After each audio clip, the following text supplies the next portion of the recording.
Hello, everyone, and welcome to episode 2 of the Global Basketball Podcast presented by the Center Hub. Today, we're going to talk a lot of Australian prospects, but before we get into that, I'm joined by a fellow Center Hubber, if you will, Julian Mendelsohn. Julian, how you doing, my man? I'm good, man. It's that time of the summer where there's not too much going on. So it's been nice to kind of obviously with U19 there's been something to watch, but in summer league as well, but nice to have a little bit less pressure on the class at this time of the year. So it's good, man. I'm ready to get into this cycle. There's a lot of guys.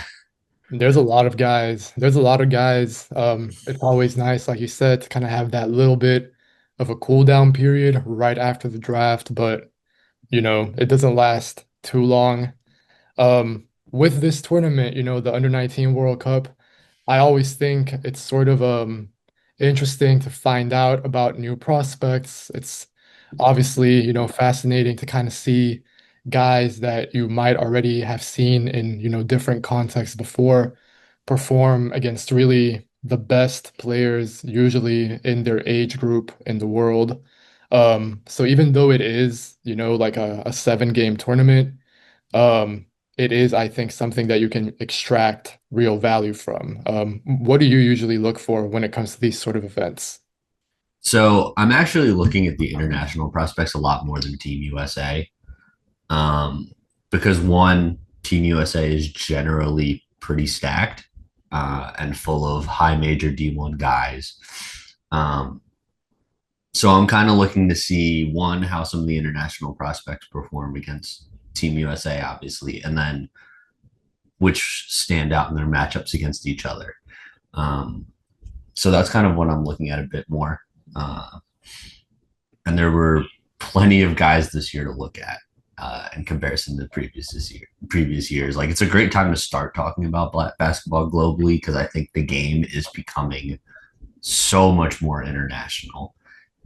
If you look at the top of the draft, especially with some of the guys that have made waves from countries like France, Cameroon, Australia, and even Germany as well.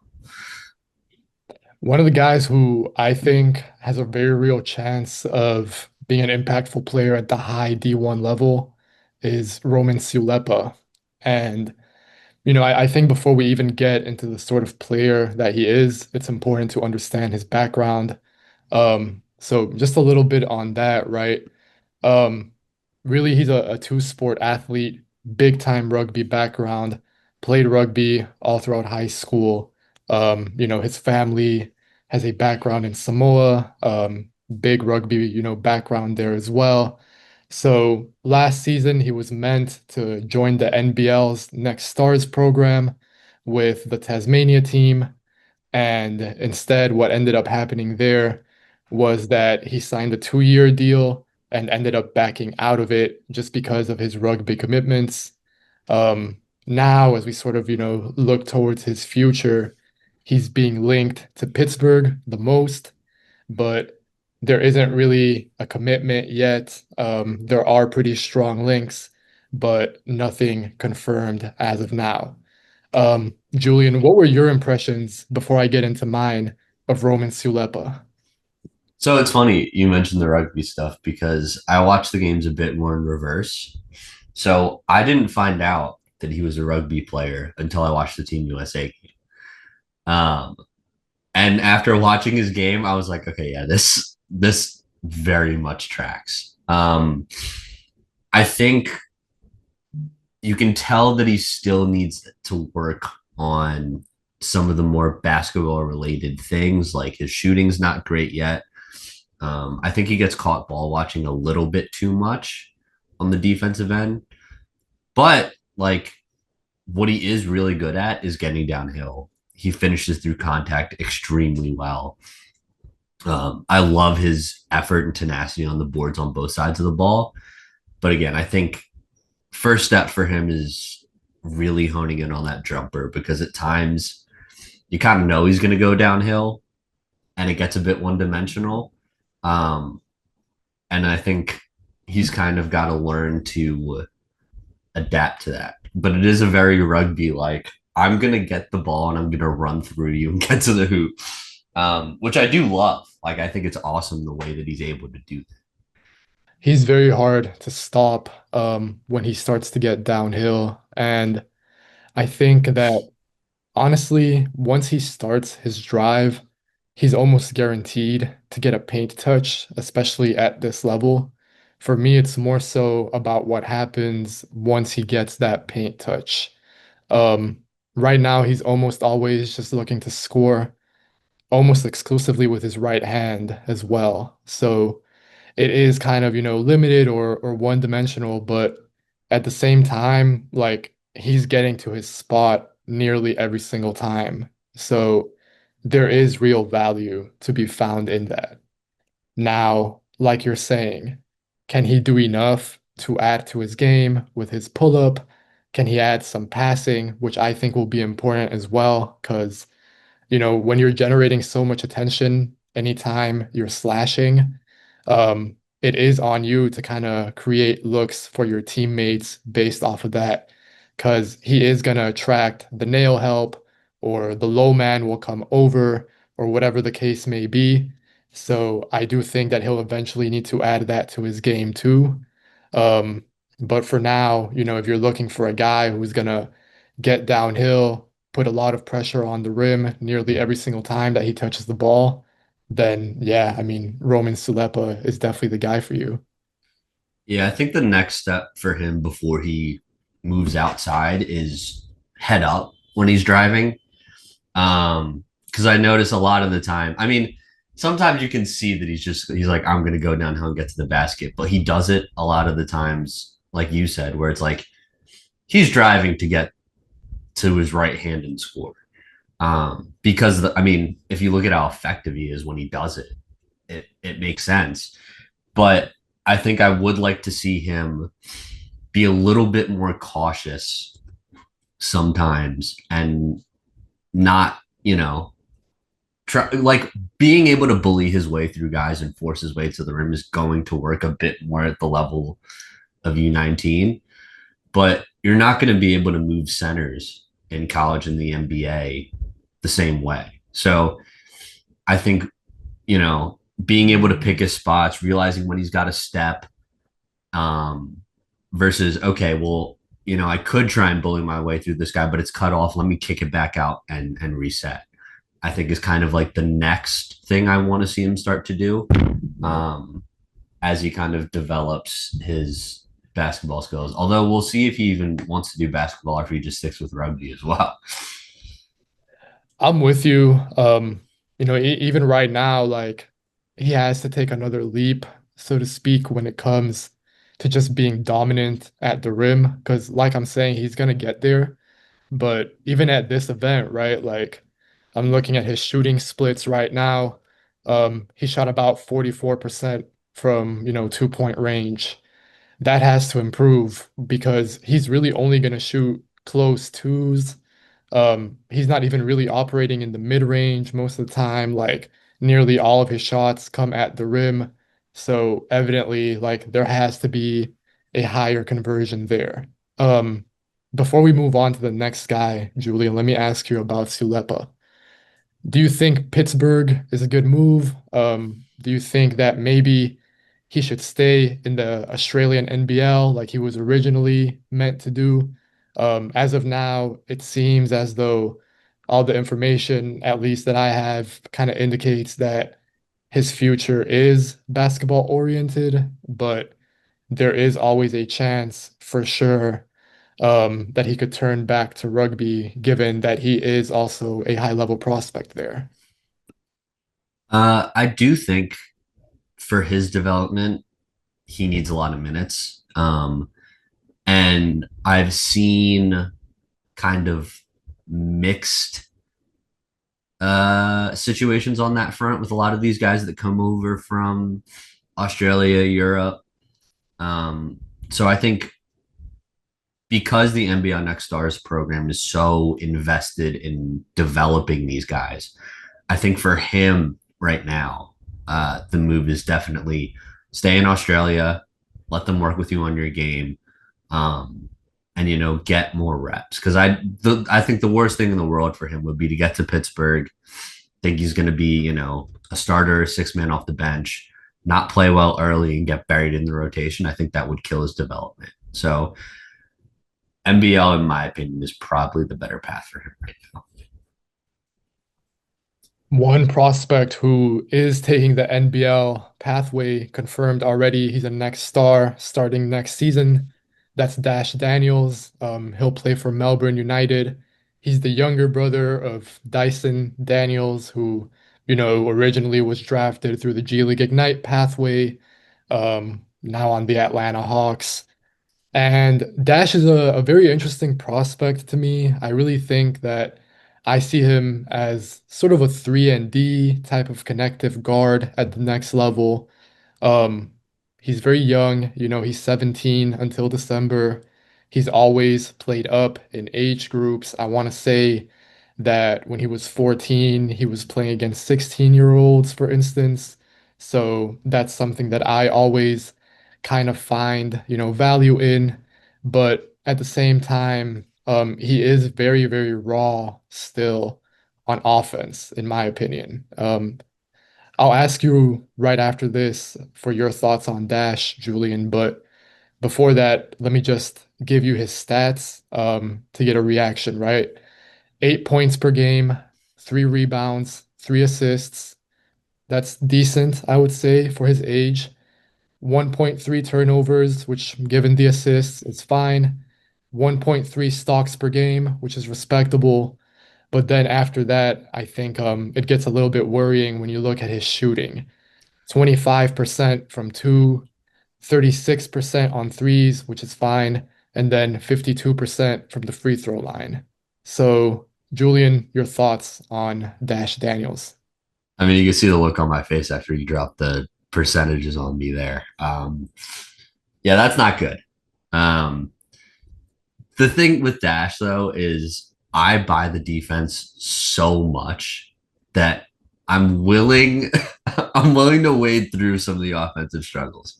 Um, he's so fast. He slips around screens so well. I think in the first game I watched, which was their game against Germany, in the first quarter alone, I watched him draw multiple moving screens just because they couldn't hit him. Um, and I think as well, like he does show some flashes on offense that are optimistic. Um, I know he's raw, but like there's moments where he displays a really good handle. There's moments where he has really good court vision. But I think the first thing for him to do, and from what I've seen, is put on some weight. That would probably boost his field goal percentage a decent amount. He's just not strong enough at the rim right now. Kind of a polar opposite of SIULEPA in that sense. And the three is encouraging. It's basically a moon ball, but it goes in more than some other guys have. I don't know. I think he is kind of like his brother in that way, where like people really didn't think the offense for Dyson was ever going to come together, and eventually it did. I have him pretty high right now, personally, because I think I'm a believer in the offense eventually coming around. I'll say that. Um, but I do understand someone looking at it and watching, hearing the percentages and watching what he does on offense for the majority of a game and being like, oh boy, like I don't think I buy this yet. Yeah, adding strength is going to be crucial. Developing the handle for sure. I think a combination of both of those things to let him get to his spots with more consistency, that's going to be important. But I like Dash. I'm high on him. I don't know if I'm as high on him as you are, but I think, I'll probably have him in the top 20 range to start the pre-draft cycle for next season. Um, it does worry me a little bit. I will say that, like you said, there were question marks over Dyson's offense and how that would come around. I think it took a little while to come around, even though now, it's acceptable. or maybe even more than acceptable, but it definitely took a little while. Um, with Dash, like I consider him lagging behind Dyson offensively.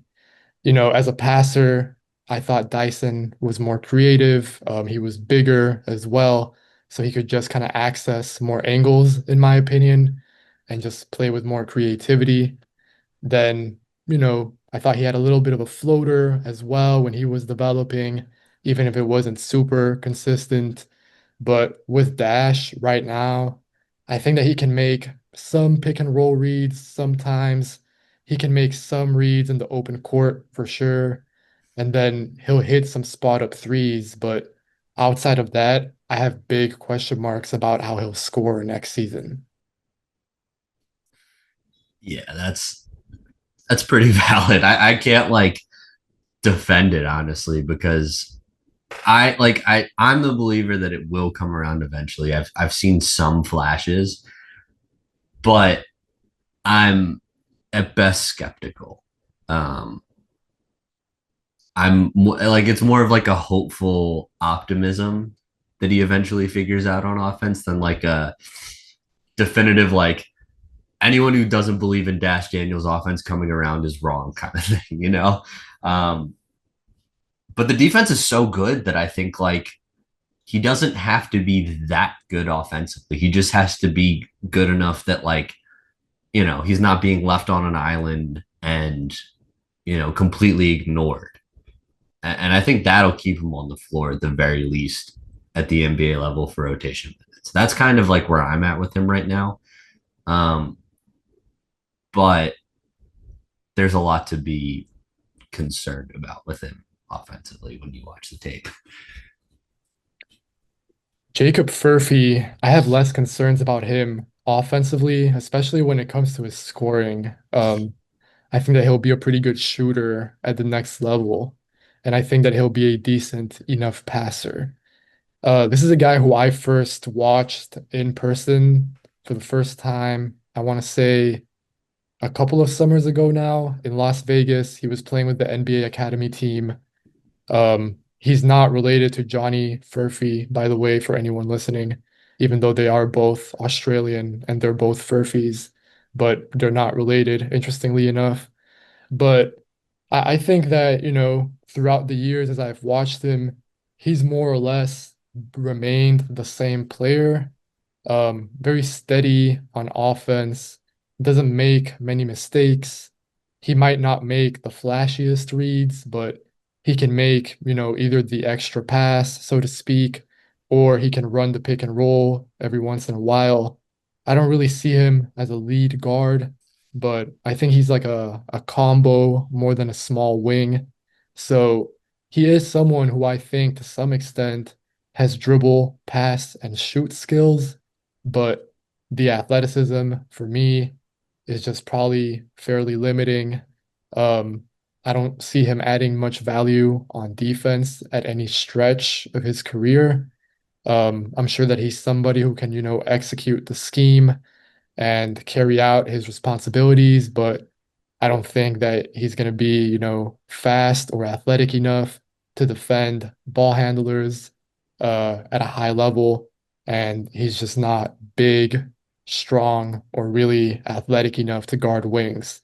So, Jacob Furphy, 17 points a game, 4 rebounds, 2.5 assists. Give me your pitch, or rather your sell if you want to do that on Furphy. So I think with Furphy, I agree with you. Like I know so Jeremy wrote an article the other day talking about how he wants him to be a wing. Um, I think that's gonna get Furphy in a lot of trouble. I agree with you that while the passing is good, I think he sometimes he gets a little bit too ambitious with some of his passing.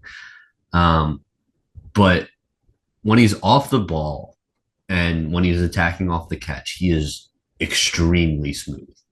Um, whether it's a catch and shoot read, the way that he kind of just glides by defenders, he gets defenders on his hip really well, really, really good floater that he uses. He doesn't work through contact a lot, but he doesn't really need to. He always kind of seems to create just enough space, get the angle just to kind of get to his spot. And I will say defensively, the one thing that I don't love him defending in space at all. I think he gets beat and sent to unfathomable places off of a crossover way too easily for me to be comfortable with him defending in space. But when he's actually defending, uh, against and has to put in contact and be more physical, that's where I think he actually excels really well. And like you said, he reads passing lanes well, and he does fight hard on the boards. So I think if you're looking for a guy who you want to be kind of a role player on your team going forward, I think he could be, a valuable role player. I was kind of thinking a little bit of like Luke Kennardish in the way that he moves, in the way that he like gets to his spots, the way that he shoots. That's kind of like, I mean, obviously he's going to have to shoot a ridiculous amount of three to be Luke Kennard, but um, he shoots the ball. I know he didn't shoot it well in this tournament, but he shot the ball well in general over the last couple of years. So I'm like, I think UConn also will get the most out of him. Um, but yeah, I think right now for me, he would probably be a late first round pick, depending on who stays, who goes back, how much minutes you get. There's a lot of variables, obviously, at this point right now. But if I were just, cards on the table, that's where I think he's kind of sitting for me at this point. I really like him at UConn as well. Like you said, I think that's a great fit. Kind of thinking about recent guards or wings who have been there. I sort of see him as closer to a like a solo ball type of player, just with how he can, catch and shoot off of movement, attack off the catch, like you said, Julian, and then also with, how he can make some reads as a ball handler, but he is probably at his best when he doesn't have to make too many reads, if that makes sense. Um, I don't know if I have him on, my draft board just yet. I think he's more on my watch list as of now, just because the whole college basketball landscape and honestly international landscape is just so crowded that it's tough to even get a read on who might be a one and done and who might not be. Also looking at, the state of the 2027 draft too. But I have no doubt that he's going to be a good player at UConn, and that he'll be probably even as a freshman, I think, a contributor to some extent. So another Aussie guard who is off to the States this upcoming season is Luke Fennell. He's off to Syracuse here in New York, and I'll let you take the reins on him. But what I appreciate the most about Luke is just how steady he is and how he can really space the floor to a level that I feel very comfortable with. Yeah, I love it. Like he just plays with like this intensity all the time, and I love it.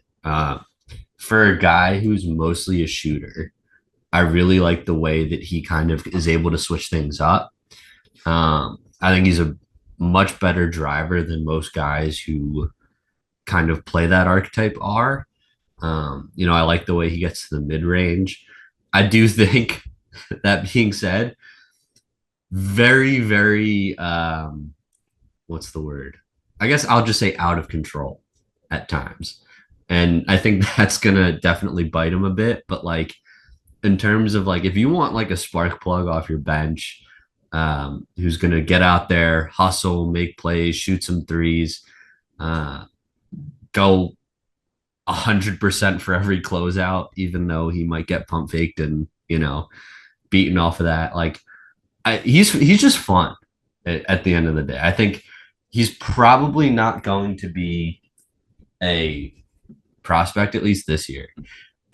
Maybe not next year either. But he's definitely someone that I would keep my eye on, especially if he shoots the ball really well at Syracuse.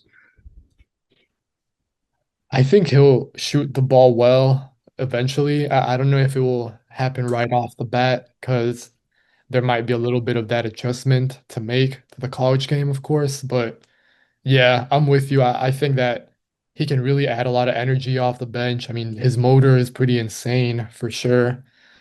I think that his future, probably for me, I would say long term is more so, in Australia, or Europe than it would be in the US. But he's going to be a pro for a very long time. I think the shooting is going to be the go-to for him.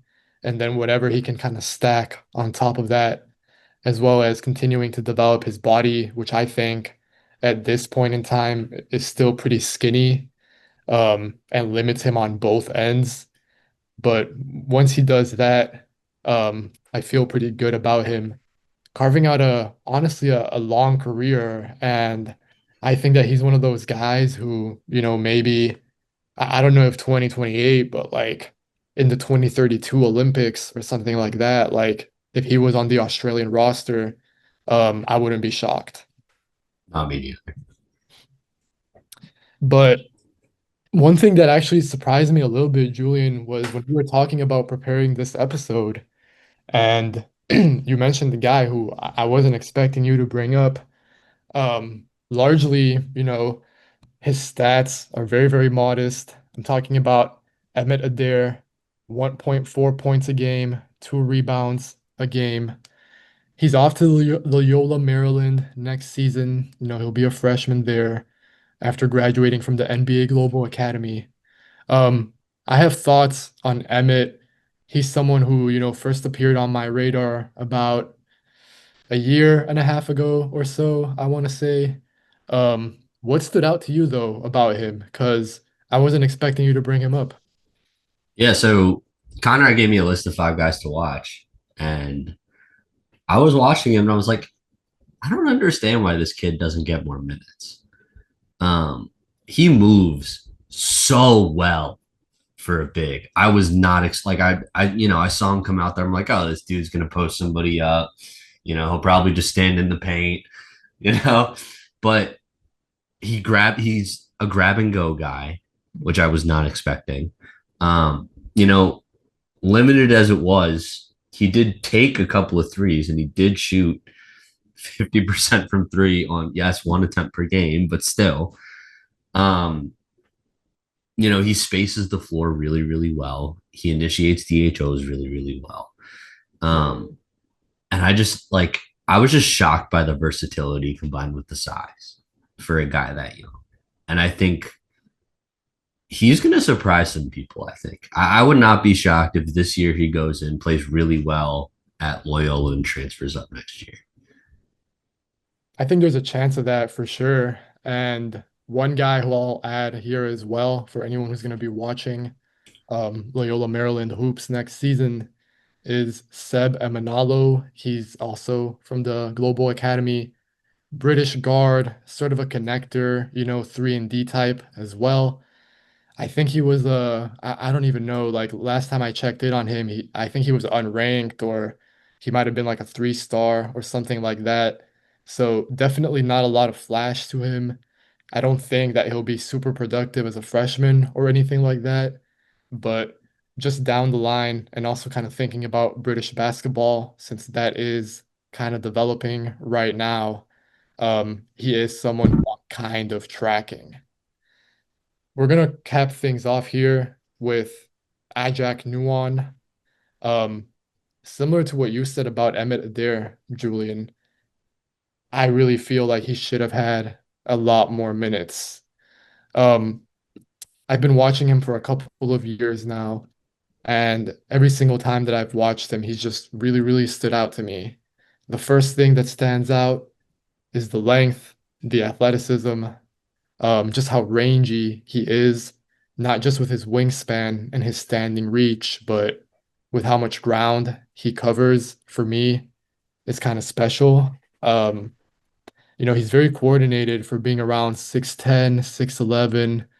He's not overly, strong or doesn't have a lot of weight to his frame, but I don't think that he's, super slim either. I think that he can take some bumps in the post, maybe, more so reliant on making multiple efforts than kind of stonewalling guys right off the bat. But I have trust in him getting stops. And then on offense, sure, he is. I don't even know if I would say green. I would say that he's still putting everything together because he has been playing basketball for a little while now. But um, he'll take threes. They might go in, they might not go in, but he'll take them. He'll shoot some hook shots around the rim. He'll, crash the glass using everything that I mentioned earlier, those tools that he has on defense. He can also make efforts on offense. And then he'll dunk stuff like he'll grab a board and just, go straight back up, one hand, and just throw that down. So this is a guy who, again, similar to Emmett Adair, who I forgot to mention this while we were talking about him, but the reason why he popped up on my radar was because I was doing some intel on Kaman Malwatch, and one of the NBA Global Academy coaches just brought up his name as someone to watch. I asked him about NYUON because I'd already been impressed by him at that point. From what I know, it's not clear if he would be college eligible right now, but otherwise, I really think that he should be a big time target for NBL teams. Yeah, I was not, he wasn't someone that I was like watching that intently when I was first watching the Aussie national team. And then you mentioned we were talking about it on the pod, so I started, paying more attention. And I love watching him play. Um, Amongst all the stuff that you mentioned, his motor is crazy. I love like he is constantly active defensively, always looking for somewhere to help. Offensively, he's always running around, setting screens. He rolls hard. Um, and I do love as well that like he has this. If he doesn't have the immediate like, oh, I can just go up and dunk it, he has the patience, the wherewithal, and like he also doesn't put the ball on the ground when he's right under the basket, which is a mistake a lot of big guys make when they grab an offensive rebound. Kind of waits, takes his time, finds a kick out pass. I think his ball skills can be super raw at times. I think sometimes his reads are a little bit off, but there's also like some optimism because he does sometimes make the right reads as a passer. He makes the right reads a lot of the time as a roller. And I think like you can see a world where this kid develops into a real high level talent. I think he's well on the way with, especially with the length and athleticism that you talk about. Like he looks like he wants it out there as well. It's defense. I think to me, it doesn't get talked enough. Guys have the tools all the time. It's about how much effort and willingness you have to use the tools that you're given as a defensive player is what really determines how far you can go on that end. And I think, he's got all of it as a complete package to really become a high end lockdown paint protector.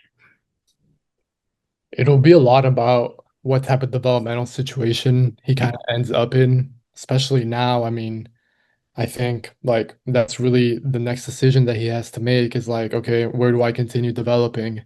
But if everything kind of falls his way, I consider him a legit NBA prospect. And, just to toss out a name right now that he kind of reminds me of, thinking about next year's draft, I would say maybe, Bangot Dak from Colorado, someone who can rebound, use his motor, shoot threes, block shots, similar backgrounds as well in terms of their life stories to an extent.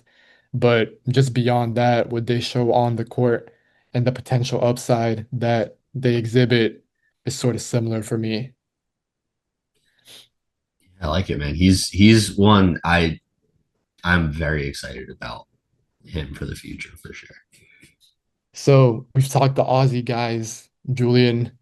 If you had to choose one of these guys for next year's draft, for the 2025 NBA draft, if any of these guys could go in the lottery, do you think that it's only Dash Daniels who has a chance.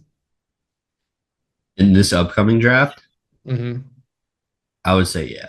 Um, in this upcoming draft, yes. I think NYUON maybe if he finds the right situation this year, but obviously given that that's a little bit iffy, um, I don't think he's quite going to get the recognition yet. And I think the other guys are either not going to have big enough roles, um, or in some cases, like the school isn't going to be big enough for them to really garner that kind of attention. But I do think Dash could be a lottery pick next year. I'm with you. I think he can be a lottery pick as well. I think SIULEPA maybe can be a first rounder, but I wouldn't be very confident in that. Um, Last question for you then, Julian, before I let you go. Outside of all of these guys that we've talked about, did anyone else from the Under-19 World Cup stand out to you in any way? Yeah, actually, in the last game I watched for Cameroon, Sene, I forget his first name, Amadou, uh, yeah, Amadou Saini. Mamadou Saidi. I always think I was thinking it's pronounced Sene because I know so many Senegalese guys go with that pronunciation.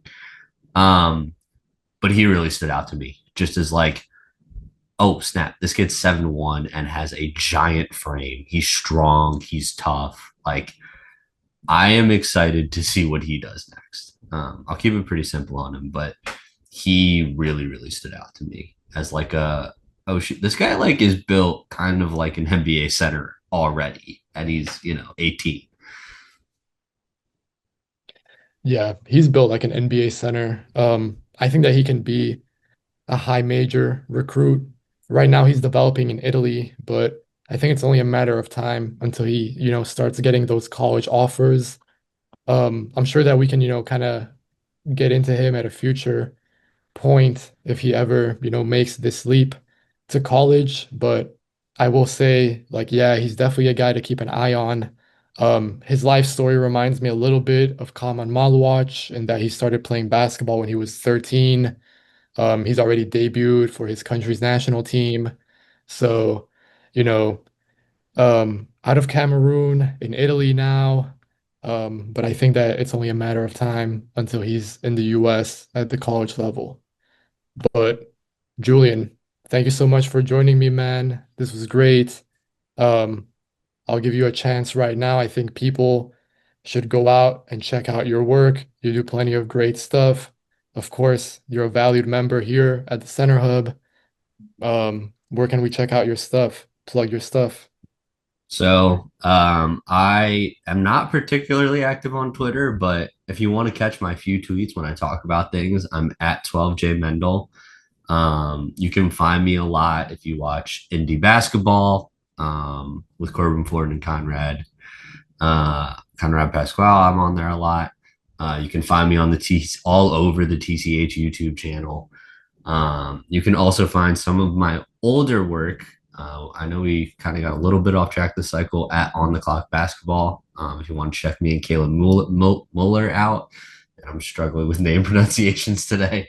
Um, and yeah, if you see anything TCH related, I will probably have had some part to play in it. Um, not to like flex or anything, but I do kind of get involved with a lot of stuff that goes on at the company. And I love doing it. So super happy to be on this pod, Wilko. Glad we were able to get this together.